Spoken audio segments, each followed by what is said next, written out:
This is a podcast about our lived experience, which unfortunately includes infant death and subsequent mental health struggles. Please take good care of yourself and only listen if this content feels safe for you right now. We'll still be here when you're ready. Hi, I'm Judith. And I'm Alina. We both lost babies to SIDS in winter 2021. In the throes of grief, I reached out to a stranger on the internet and our friendship was born. In the years since, we've been working hard to survive, rebuild, and navigate the continual challenges that have come our way, including divorce, Job loss, dating while bereaved, moving multiple times, health scares, pregnancy and parenting a living child, starting new jobs, and so much more. We are tired. Happily ever after is out of the question for us, but this podcast documents our journeys to happier ever after because we believe life after loss is worth living. So join us as we laugh, cry until we laugh. Welcome to As Long as I'm Living podcast. We're so glad you're here. Okay, let's do that. Time heals all wounds. Great.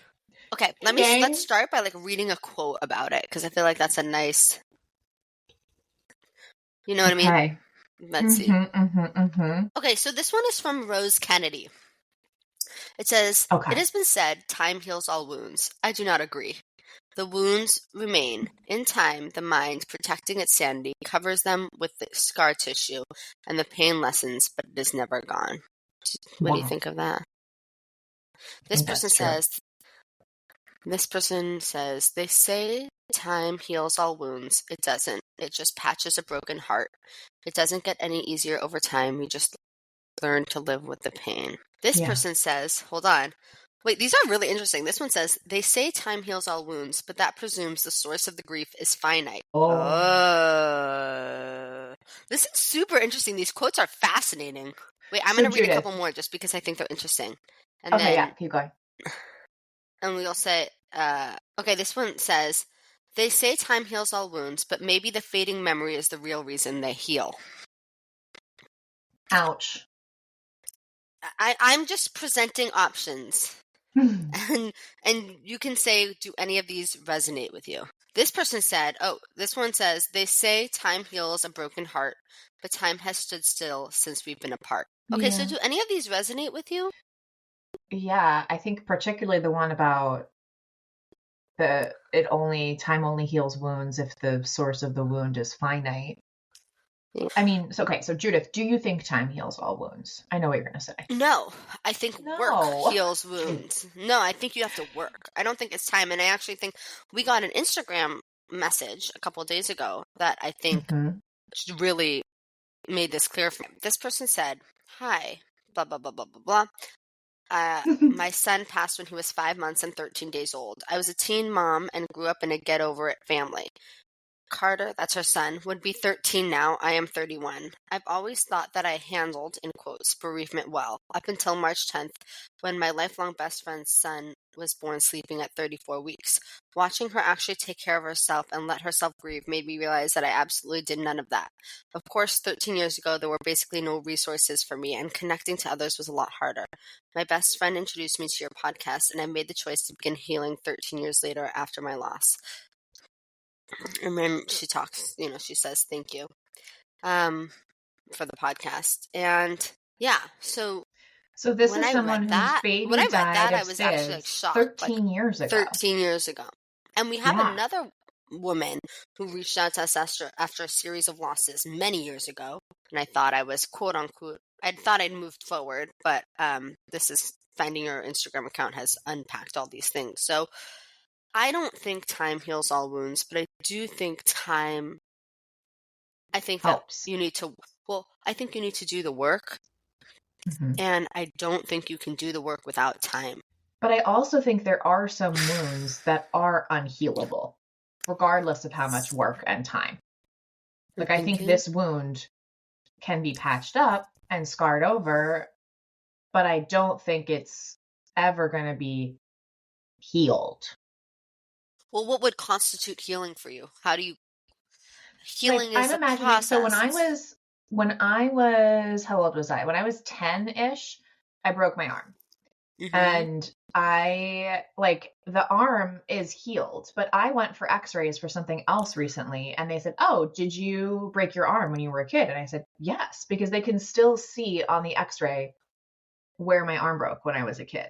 And like, I think that is the maximum amount of healing that is possible when your child dies, is maybe visibly you look okay on the surface, but like when you look underneath, like there's still something wrong. Okay, I'll agree with that. But what I'll say is like, you have full functioning use of your arm. You use your arm as if there is no problem every single day. True.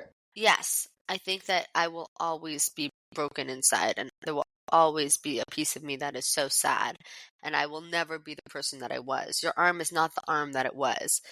But I feel like to say I will never be healed is discrediting all the work not all the work in progress, but just getting the amount of work in progress. And I think if I saw myself now, 3 years ago, I'd be like, oh my God, she did it. Like, you healed. Even though I know that I'm still, there are so many things that are hard for me, but it's like, for all intents and purposes, I function. Like, okay, let's put another example out there. People who are alcoholics are always alcoholics, right? Once you're an alcoholic, you're always an alcoholic. But when you're in recovery, or when you've been, I don't know, sober, or whatever, if you're in, I think it's if you're in recovery, or if you've recovered, you still have to do work all the time. It's not easy. Yeah. You still have to go to meetings. Maybe you don't go to meetings every day. It's still hard when you're at a party and there's alcohol everywhere. But you are not, you're in recovery. So maybe what I would say is that I am in recovery. That's a good way to put it. I actually think that's a really good analogy. I will always be an alcoholic. I mean, I'm not an alcoholic, but I would always be a grieving parent. I will always be a grieving parent. It will always be something I work on. But I am in recovery. I'm in the recovery phase. And when I look back at a year ago, I was just thinking about a year ago, because I really don't remember very much. I was like, wow, I was so messed up. Do you think in a year you're going to look back on right now and be like, wow, I was so messed up? Yes. I think I'm going to look back on right now and I'm going to be like, wow, you were really messed up. But where I do, because I will always be in active recovery. It will always be a process that I'm working on. It will always be something that I'm still like integrating into my life. But I am in recovery. I'm not in the active phase. Does that make any sense? Does that make sense? It does. I think it's interesting that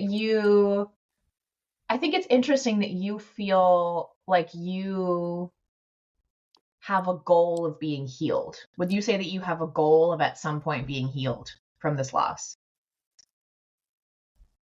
Because I don't know that I do. I don't know that I feel like I expect to ever be healed. I have a goal. I don't know if I have a goal from the loss, but because there was so much loss in conjunction with my loss, that I have a goal for my life. My life goal is to be stable, to have alive children, and to have employed parents. Like that was my goal. Yeah, no, and I do feel like I have a goal. That is my goal. For 3 years, that was not. Oh, you meant possible. Employed parents, you and your husband. I thought you meant your parents. Oh, my parents are employed. They are. My father's too employed, some might say. But he works a lot. But the point is just that for me, because of the context of my loss, there were certain. I had goals for my healing that looked like I want to be able to spend time with my family, my extended family, and enjoy it and not feel like I'm suffering. I want to be able to go to like a social gathering or a concert and enjoy it without feeling like I'm suffering the entire time. Do things hurt? Yeah, things hurt. People make comments that hurt me all the time, but I can go. That was a goal that I had for my healing. I don't want to be seeing 2 therapists a week for all eternity. Okay. Right now I'm still in therapy. I'm not, I still have issues, but but for so long I was in therapy for twice a week sometimes. Yeah. I want to be able to wake up in the middle of the night and not be like standing over my daughter's bed being like, is she breathing? I want to be able to just roll over and go back to sleep. These are like tangible goals I have for my healing. And I like worked at every single one of them, and like I need them. I am like it's a drive for me to get there. Yeah. Do you feel that way? I do. You're also a different person. You're like less driven by goals than I am. I think that is very true. You are an Enneagram 3 and very I decided I'm a 7. You were such a 7 too, but I really do think you're a 3. I took the test again and I've decided I'm a 7. All right, fine, whatever. Unimportant. But I think that if I think about the associated detritus, is that the word that I'm looking for? What? Is that a word? Yeah. If I think about the associated detritus of the loss, I do think all what of is that word you keep using? Waste or debris. What? Say it again. Detritus? Detritus. Detritus? Detritus? Okay, I'm just going to cut that word. Whatever. Detritus? I don't know what that means. Maybe I'm not saying use it. Right. Spell it for me. Detritus. Detritus. Did you know I won the spelling bee in 6th grade? I didn't know that, but I'm going to Google that word. I've never... Detritus?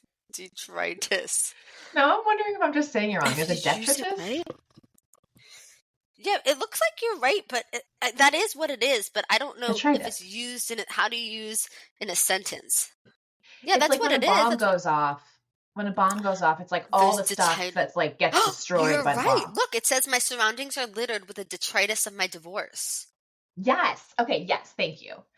So when I think about all of the detritus of the loss, okay, I think all of that stuff has gotten better and is healing with time.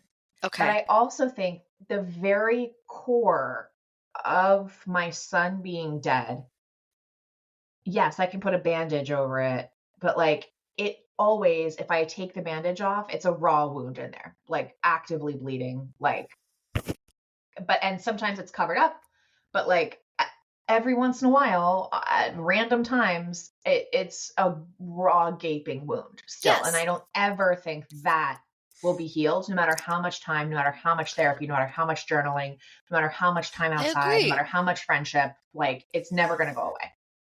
But for me, I can't separate the loss from, it's hard for me to separate the actual loss from all the detritus. So all of my goals, I would, yes, I agree. But I just can't separate the two because in my mind they're so intertwined. But yes, the loss will always be there, and I don't think time will ever get rid of the loss.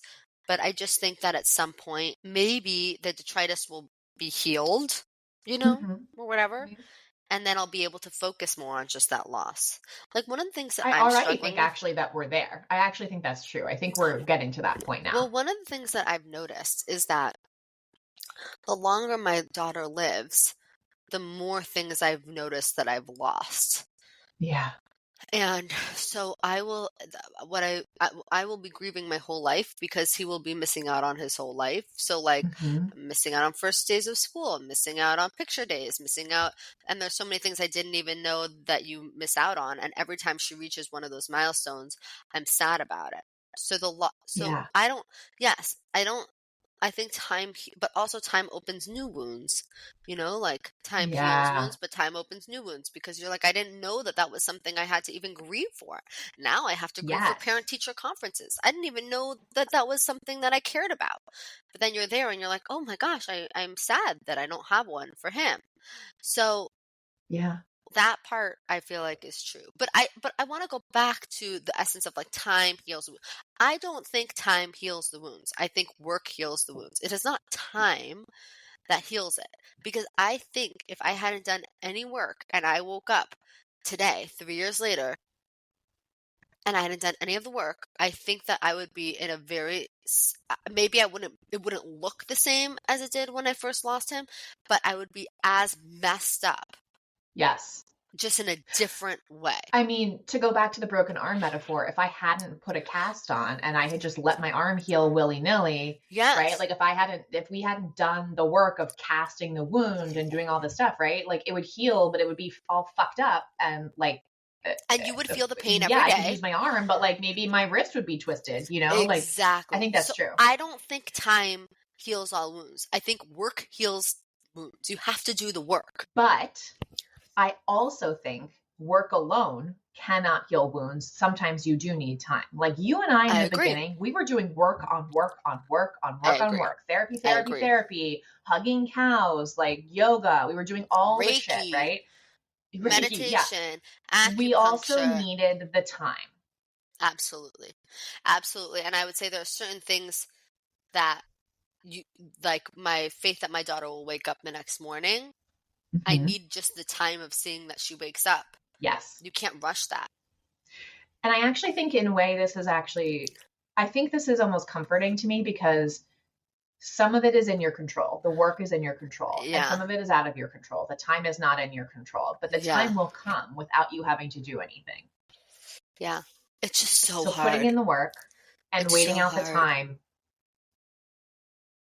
It's so hard though. It's so hard when it's 9 a.m. and you want to die and you realize that in order to get to tomorrow, you have to make it through 12 hours. How many days have we texted each other and just been like, well, I'm done with today. I'm going to bed. And it's like 6:45. I'm done. It's like, well, I've done enough of today. I'm done. Enough. I'm just going to end it. I'm going to end the day. End it. Yeah. Oh, well, what would you say to somebody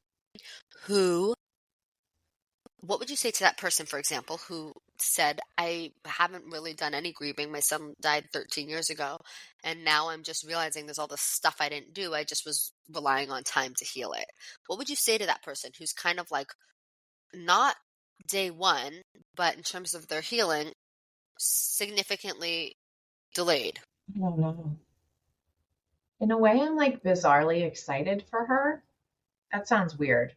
But I think there's something really, this is such a privileged thing that I'm about to say. I'm so privileged that I'm 3 years out from the loss and not on day one. There's something really beautiful about the work and about the healing. And I think given that she's not on day one, she's presumably fairly functional. And at this point, right, she's 13 years out.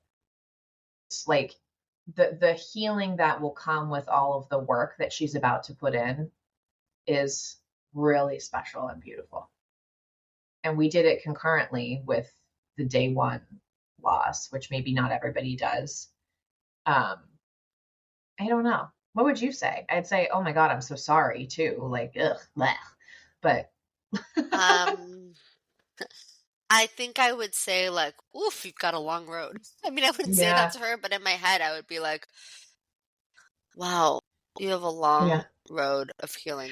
On the other hand, it'll probably be more abbreviated. Because yes. On the other hand, it's like, you're starting off on a better footing because you have a little bit of that time, a little bit of that distance. You're able to see that life works out okay, and that you don't have to, like, some of the trauma maybe has been resolved, even if the grief is not. So like part of me thinks like, okay, but you have like a good foundation to start from. So I mean, I don't know, but so part of me is thinking like that, but part of me is like, it's like catching someone on mile 3 of their marathon. It's like, oh, that's long. You can do it. You can do it. You can do it. And then I would probably say, I would probably say something like, I would give like the guidance that I always give, which is like, if you can find people who can do it with you, and help you carry the load, it will be such a better experience for you. So don't be afraid to seek out support groups. Don't be afraid to like more grief accounts on Instagram. It's not quote unquote too late. Like, reach out to those resources because they will save you knowing that you're not alone in this. It doesn't matter if you're on day 1 or day 7 billion.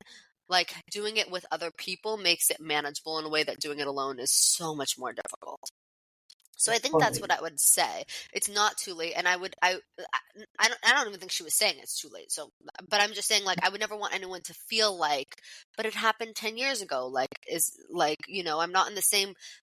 I don't know. Like, I don't qualify. I don't want someone to hear the phrase. I don't want someone to hear the phrase "time heals all wounds" and be like, "Oh, but I've had all the time, so I should be healed." Like, that's not how it works. Like, okay, so Judith, let's talk about what else heals all wounds. What else heals wounds? Time, sure. Therapy. But I would say even like, let's kind of like, therapy is one mode of processing your feelings. Like, not everyone processes their feelings in therapy, but you need a space to process. Yeah. You need a space to like process and piece apart. Other people who have experienced your shared loss, telling your story. Maybe that's support groups. Maybe it's writing poetry. I would say like building a new relationship with the person who passed away. Like, what does that look like when you speak to your son Carter? Like, what do you think he's saying back to you? Like, how do you connect with him? Like, you need to not rebuild, but you need to like reestablish a relationship, because even though he's dead, he's still in your life. Yeah.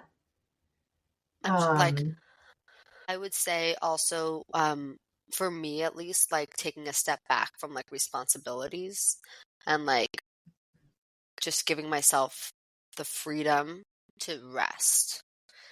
You know who said that? The woman who talks about her cancer treatment.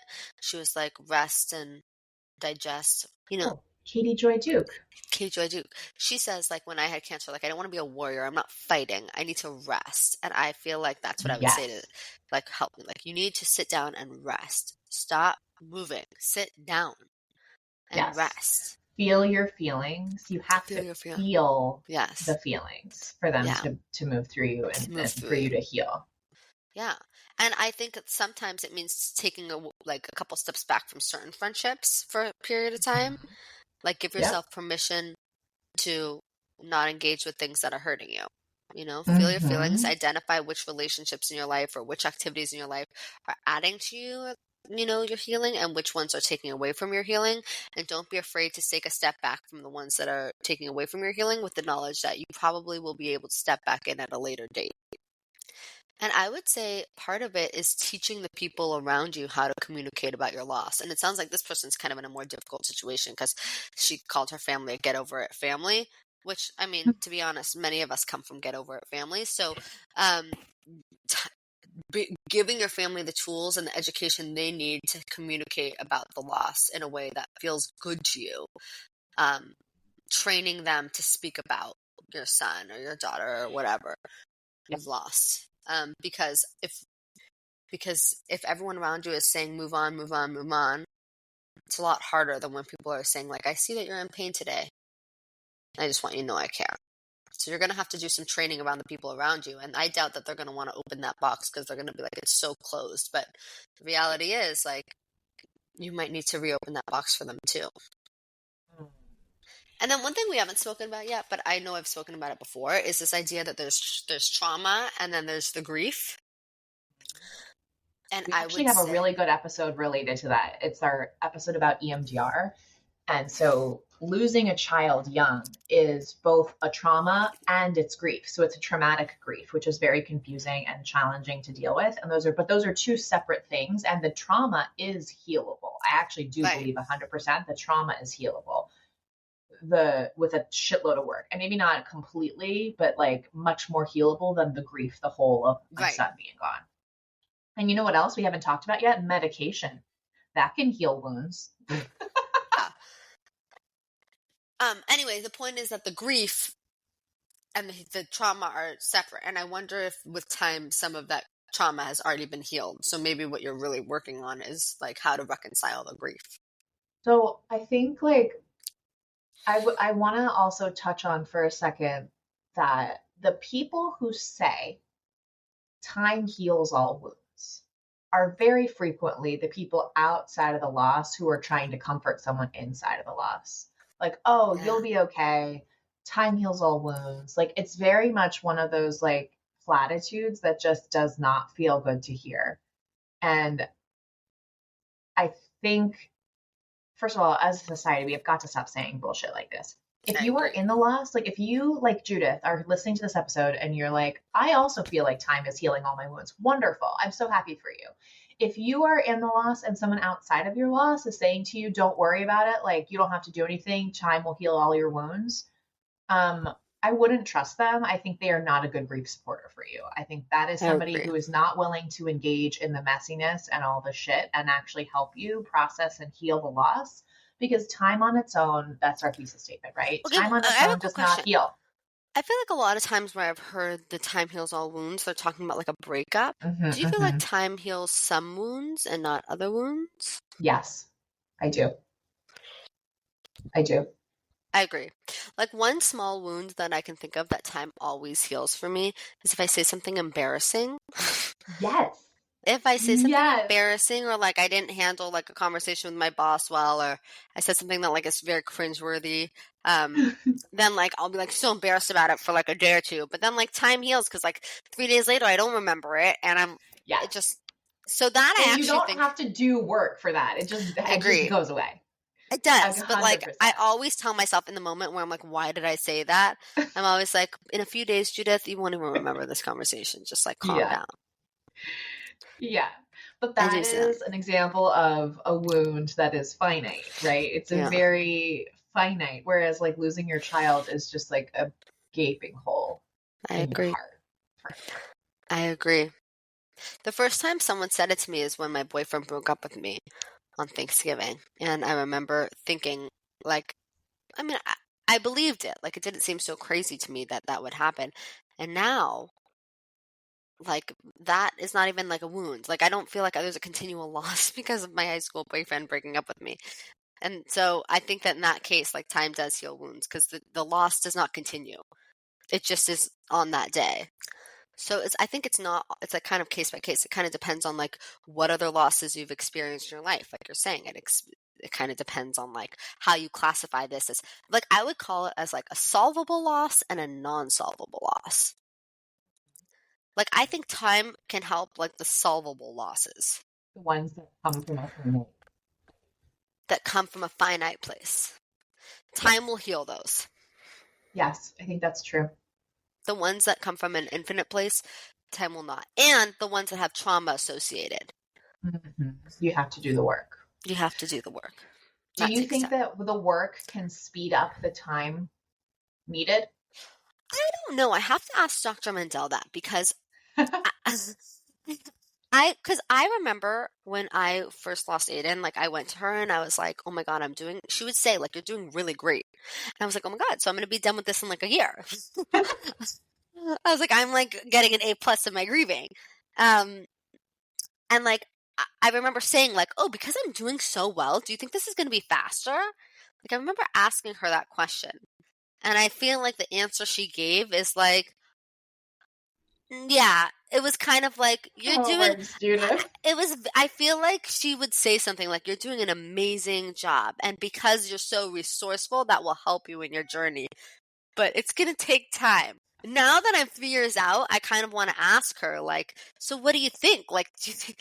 And I'll just say that for me, she told me that the first change is going to happen like 2 to 3 years out. And I will say for me, like, I feel like I exited the tunnel around 3 years. So I'll just say the first tunnel, she said there's another tunnel that you exit around like 5 to 7 years. So I will say that even though I did all that work, I feel like the timeline was still the same. That's depressing.